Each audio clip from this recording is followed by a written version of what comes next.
مرحبا. حبيت أشارككم هاي المعلومة واللي بده يتعلم. هذا كابل من 3 قطع، واحد بني للتوصيل، واحد للكهرباء، واحد للأرضي. اللي زي ما انتم شايفين هدول 3 بوصلوا الكهرباء بطريقة سليمة. الأرضي ليمنع انحصار الكهرباء وضغط الكهرباء انه تزيد، بتطفي الكهرباء طوالي، ما تمسك بحدا تأذيه او ما تسوي كسر اللي هو اشتباك كهربائي. هذه سلك واحد بس للكهرباء، وهذا القواطع اللي بيوصل بكمل الكهرباء لتيجي للجهة الثانية تسحب وتعطي الكهرباء. البني الازرق او انه ازرق او بني، بس انه الاصفر انه ارضي، فانه 3 الوان، انه واحد يروح ما يتشبكوش، واحد يروح هيك وهيك وهيك، انه كهرباء مع قاطع او ارضي مع كهرباء، انه الالوان عشان تغير السلك من الجهات. هلا احنا بدنا نصور لكم كيف بتفكوه وكيف بتركبوه. انا جبت مقص بهذا الشكل، بس بدي اقصه بهذا الشكل.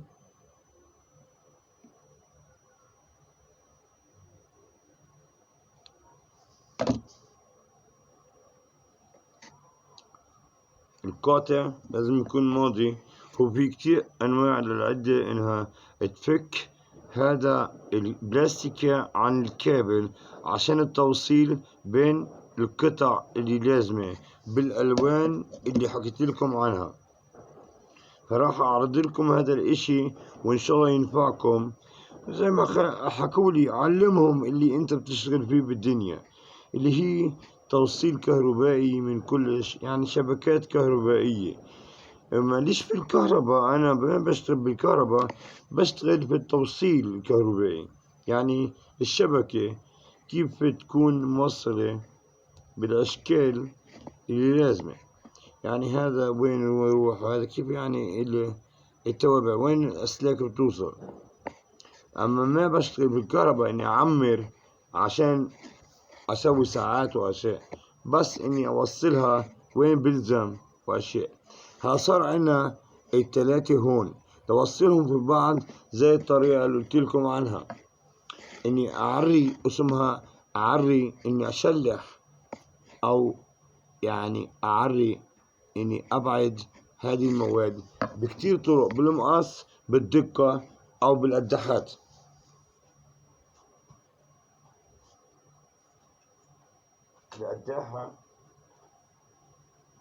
القداحة يعني أنا ناسي إني أحكي لكم قداحة، بس إنه بدي أفصل بإصبعي بأظفري، إنه أفصل واحدة من هون، واحدة من هون، واحدة من هون، بس إنها بتيجي بالقداحة وهيك أنا فصلت.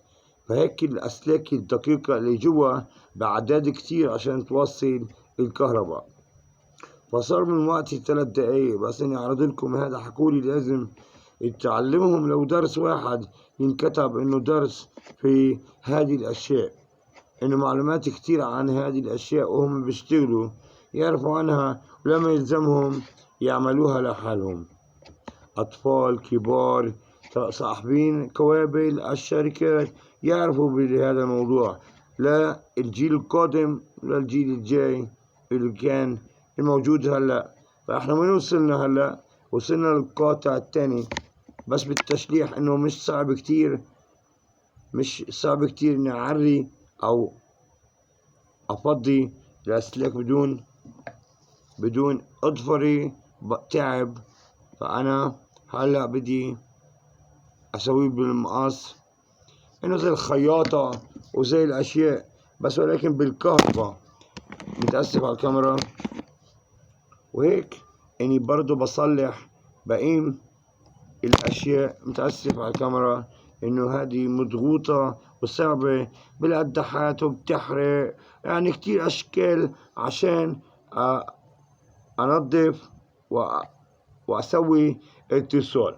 فانا جبت التب هذا اسمه التب او لاصق، اي نوع لاصق، أو أجو أو أشياء كتير تستعمل، أجو أو سيليكون أو إيش ما كان، إنها تغطي أماكن الفاضي من كهرباء، لأنه الكهرباء إشي خطير، ولكن مع المدة من الدقة والعلم ما بصير الخطير خطير، بصير إشي عادي جدا. فأنا وين وصلت في هذه المنطقة؟ لأني أظبط الأسلاك كلها، إنها أوصلها ببعضيها، إنه هذا الكابل مقطوع من الجهتين، مقطوع من الجهتين وبده توصيل. هو أخذ وقت، بس إنه هيك الدرس اللي بحب يتابع في زوم في كل المناطق في كل الأشياء، إنه هيك إحنا ظبطنا الكابل بهذا الشكل. فهلا الألوان تروح على الألوان بدون ما تلامس بعضيها. فهلا بدي أشبك الأزرق بالأزرق،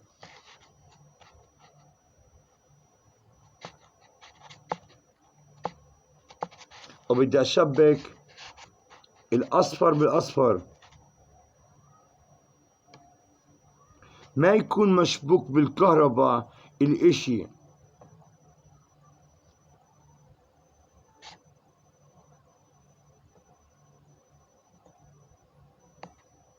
وانت بتشتغل، انا والله مرات بتيجي معي اني وهو موصول بالكهرباء اشتغل، بس انه ايش اكون حاطط واقيات على الايدين وابعد اشياء منه بالادوات البلاستيكية، اكون اشتغل بالاسلاك اوصلها. بس هلا انه درس اولاني انه هلا وصلتهم ببعضهم بهذا الشكل زي ما انتم شايفين، صاروا 3 اسلاك موصلات، لبعدهم عن بعض، هذا داخل بهذا وهذا داخل بهذا، لبعدهم بهذا الشكل مبعدات. هلا بدي ألزقهم، بدي أبعدهم باللاصق، بدي أقطع إشي بالمقص وأحاول ألصق زي ما انتم شايفين. هذه العدة اللي هون زي ما أنا بحاول أفرجيكم، حاولوا تتابعوا اللي بقدر يكمل. انه بدي الزقهم واشوف المعلومات وين توصل في هذا الاشي، واضوي لكم الكابل انه بيشتغل بكل سلامة، وتتأكدوا من صلاحية التوصيل بدون خوف، وما تخافوا وتعرفوا توصلوا. لما اجيكم في درس جديد اذا الله قدرنا، انه في درس جديد اخليكم توصلوا العظمات اللي بتوصل الإضاءة. هلا هون أنا غطيت واحد، ضغطت الثاني، صار مغطى بهذا الشكل. هاي واحد مغطى عن التانيين. لجرب الثاني، الثاني بصير في فصل في التب، إنه ندور عليه بالأظافر أو بالنظر بالدقة، إنه هذا لاصق إنه بالقص أو بطرق كتير عشان إيش تفكوا وتركبوا اللاصق. إنه العدة برضو بدها شوية تروس، إنه عشان واحد يتعامل معها بكل الدقة وتصيروا معلمين، وما تحتاجوا حدا لما تكونوا ناقصكم كابل، أو إنه قطعت الكهرباء من الكوابل اللي بتنحرق أو الواحد بطب فيها وأشياء. فهيك صار عنا التاني التصق، فصار عنا 2 ملتصقين بهذا الشكل. ابعاد الاسلاك الكهرباء مش مبينين بهذا اللون الاسود زي ما انتم شايفين. هلا ضل عنا السلك الكهربائي الازرق.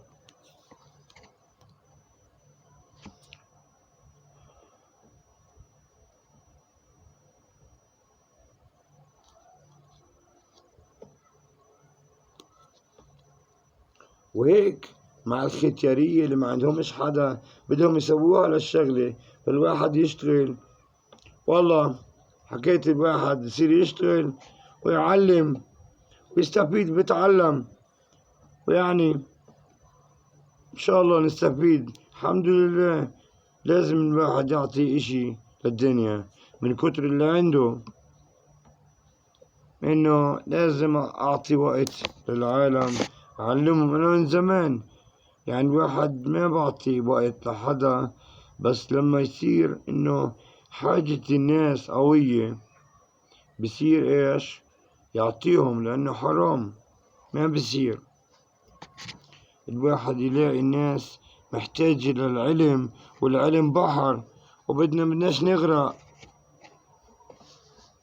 فهلا أنا صار عندي الكابل في حالة الالتصاق بهذا الشكل، فالصناعة عندي عملها بتكتمل بهذا الشكل وكون ناجحة مفيش أخطاء.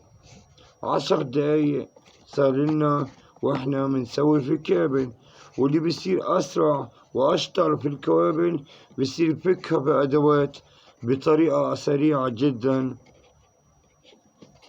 وهذا الواحد بصير يعلم من كتر الإعادة والإزادة، ما بيحتاج إنه يراجع معلومات، بتكون العلم بقلبه إشي طبيعي من الأشغال اللي بيشتغلها، فبيقدر يعلم الإشي شاطر فيه. فهذه موضوع حكيت لازم أعمله فيديو وأعلم فيه الطالبين إني أعدل أو ألصق أو أصلح كابل كهرباء أو بأي موضوع معقد في الكهرباء. فزي ما صار عندي كابل ملتصق وجميل جدا بهذا الشكل، صار عندي كابل كامل جاهز لإني أضويه. تعال نجرب بعد كل هذه التقنيات والآلات وتصليح الكوابل بالعلم إنه هذا الكابل راح يشتغل. تعال نجرب.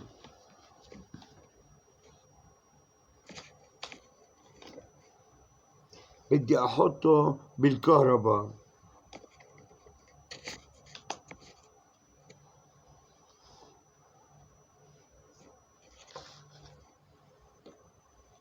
وبدي أحط ضوء بالقطعة الثانية. هذا الضوء بدي أحطه هلأ بالكابل وأشوف إذا اشتغل الكابل بهذا الشكل. تعال نشوف. بسم الله، إضاءة، اشتغل الكابل وكل شي تمام، ومبروك علينا إنه صلحنا الكابل بكل الدقة وما في أخطاء، وبسرعة سويناه ونجحنا بالقضية إنه الكابل صار شغال. هيو موجود عنا وصار عنا إشي منيح، استفدنا وإن شاء الله فدنا. وهي الكهرباء وهي الكابل وهي القطعة اللي بتضوي إنه نجحت بسرعة وحلينا المشكلة بالكابل اللي كان مفصول. يعطيكم العافية.